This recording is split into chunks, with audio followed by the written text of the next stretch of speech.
दोस्तों देव को होती है विधि की बहुत ही ज्यादा टेंशन और वो विधि को कॉल करता है। विधि उसे समझाने की कोशिश करती है कि उसकी तबीयत बिल्कुल ठीक है, लेकिन यहाँ पर देव को यकीन नहीं होता, तो विधि अपनी माँ से देव की बात करवा देती है। विमला चाह कर भी देव को विधि की हालत के बारे में नहीं बता पाती, लेकिन वो उनसे इतना जरूर कहती है कि अगर उन्हें विधि की इतनी ही ज्यादा टेंशन है तो वो क्यों ना विधि से आकर मिल ले।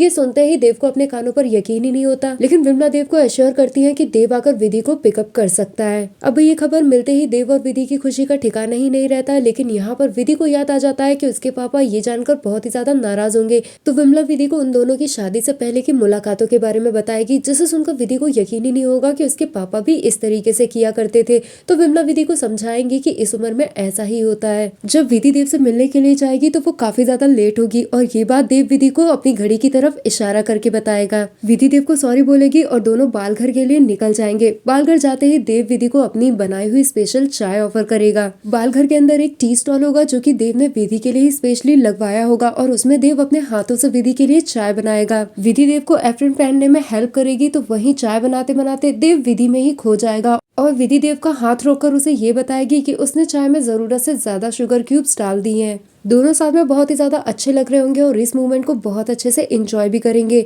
विधि देव से मिलकर बहुत ही ज्यादा खुश होगी, और देव विधि को बताएगा कि उसने कभी उम्मीद नहीं की थी कि वो दोनों इस तरीके से मिलेंगे। दोस्तों आने वाले एपिसोड्स में देव विधि को उस सीक्रेट रूम में लेकर जाएगा जिसमें उसकी माँ की यादें हैं, और देव विधि को बताएगा कि ये उसकी जिंदगी का वो पहलू है जिसके बारे में उसने कभी किसी को कुछ भी नहीं बताया। तो दोस्तों आज के एपिसोड में इतना ही। वीडियो अच्छा लगा तो एक लाइक जरूर दें। Thanks for watching.